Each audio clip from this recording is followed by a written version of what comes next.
Muy buenas, ¿qué pasa? Bienvenidos al canal Dani Pro Cycling y aquí tenéis el resumen y análisis de lo que ha pasado en la etapa número 7 del Tour de Turquía 2022. Penúltima etapa que podría ser interesante a la general, aunque yo pensaba que sería para un sprint reducido, pero sí para un sprint para los grandes hombres rápidos después de la victoria de ayer de Caleb Ewan, que se recuperaba de los días anteriores.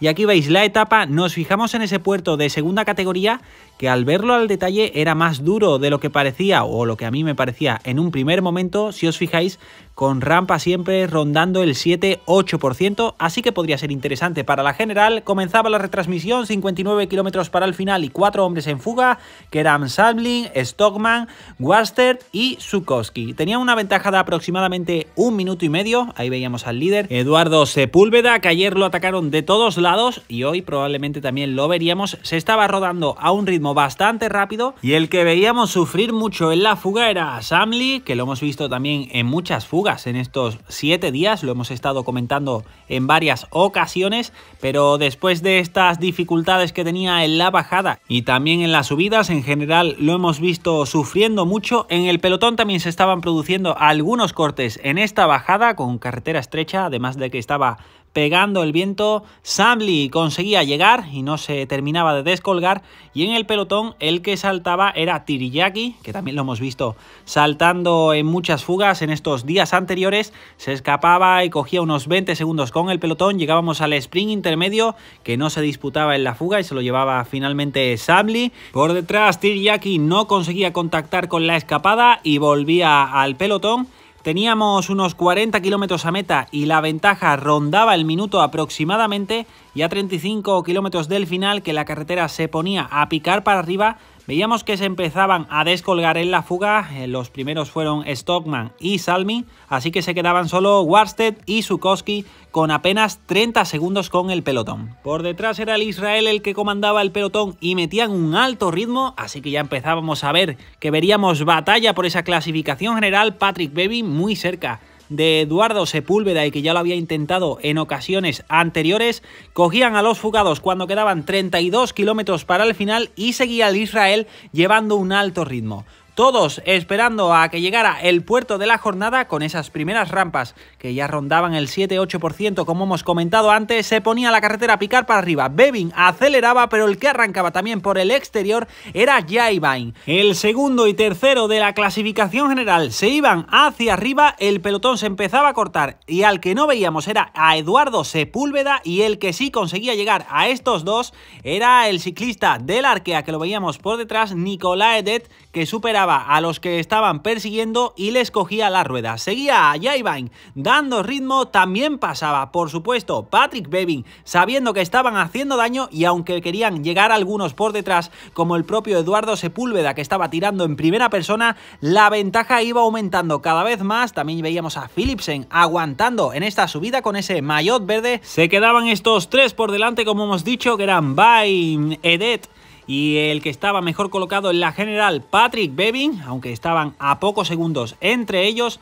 Afrontaban el tramo plano y de semibajada que había en este puerto y el último kilómetro, que también rondaba el 7%. Por detrás estaba el pelotón agrupado en un grupo relativamente pequeño, donde no había demasiada buena colaboración, y la ventaja cuando quedaban 27 kilómetros para el final era de aproximadamente 20 segundos. Había ataques, pero que no llegaban a nada. Sepúlveda lo veíamos en esos primeros lugares y que en varios momentos se tenía que poner a tirar porque no tenía compañeros que le ayudaran y él era el más interesado en contactar. Iban a coronar y la ventaja ya estaba por encima de los 30 segundos. También tiraba el Bikesheim por detrás para intentar dar caza, pero no lo estaban consiguiendo. Afrontaban la bajada y quedaban unos últimos kilómetros que eran relativamente planos. Estaban pasando bien al relevo. Seguía a Sepúlveda pasando con los ciclistas del Bikesheim, que al menos consiguió alguna colaboración por detrás, y en esta bajada sí consiguieron bajar esa diferencia. Veíamos que estaban teniendo problemas incluso en la bajada por delante.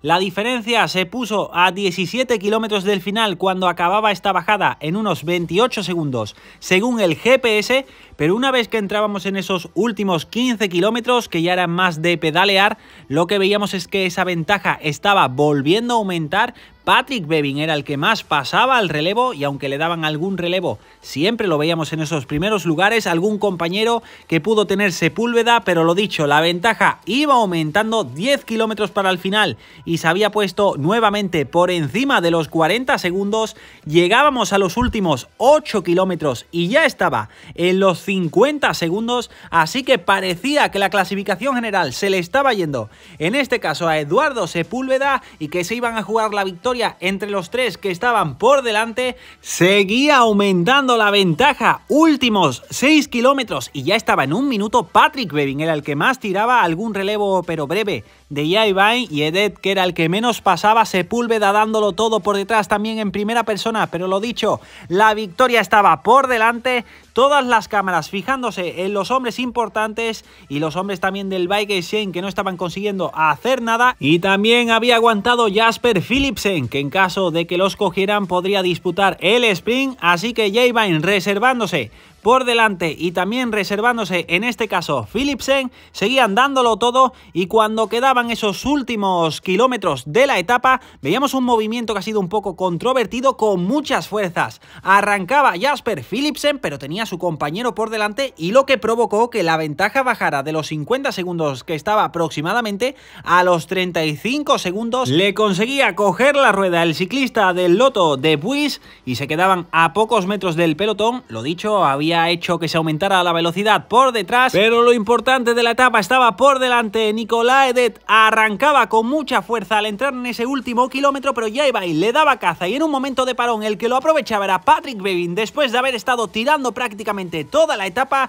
y Jayvine, que había hecho un esfuerzo para coger a Edet, ya no tenía fuerzas para coger a Patrick Bevin en ese último kilómetro, últimos metros ya con las cámaras fijas, y victoria final para Patrick Bevin, que encima se pone con el liderato de la clasificación general, doble premio. Y cómo llegaba Philipsen con De Vries, pero apenas con nada de ventaja con el pelotón, aunque la ventaja en este caso no era lo que más les importaba. Victoria para Patrick Bevin, ahí el top 10 con Bain, Edet, Philipsen, De Vries, Van Poppel, Gavazzi, Sunderland, Strong y Vendavele. Y la clasificación general, Patrick Bevin es el nuevo líder a 20 segundos Jayvine, y se mantiene tercero Eduardo Sepúlveda a 40 segundos. Edet se queda cerca a 52 segundos. Mañana última etapa que seguro que vemos intentos, porque tenemos un circuito final con 4 subidas, que no es muy larga, pero tiene unos porcentajes donde se puede hacer daño. Hasta aquí el resumen del día. Mañana volvemos con la última etapa del Tour de Turquía y por supuesto con mi carrera favorita, como es la París-Roubaix. No vamos a hacer el resumen de la París-Roubaix femenina porque me estaba tomando el día de hoy de descanso, salvo para hacer este resumen, así que mañana volvemos y también contaremos qué ha pasado en la París-Roubaix femenina en el mismo resumen de la París-Roubaix masculina. Muchísimas gracias por estar ahí y nos vemos en el próximo vídeo.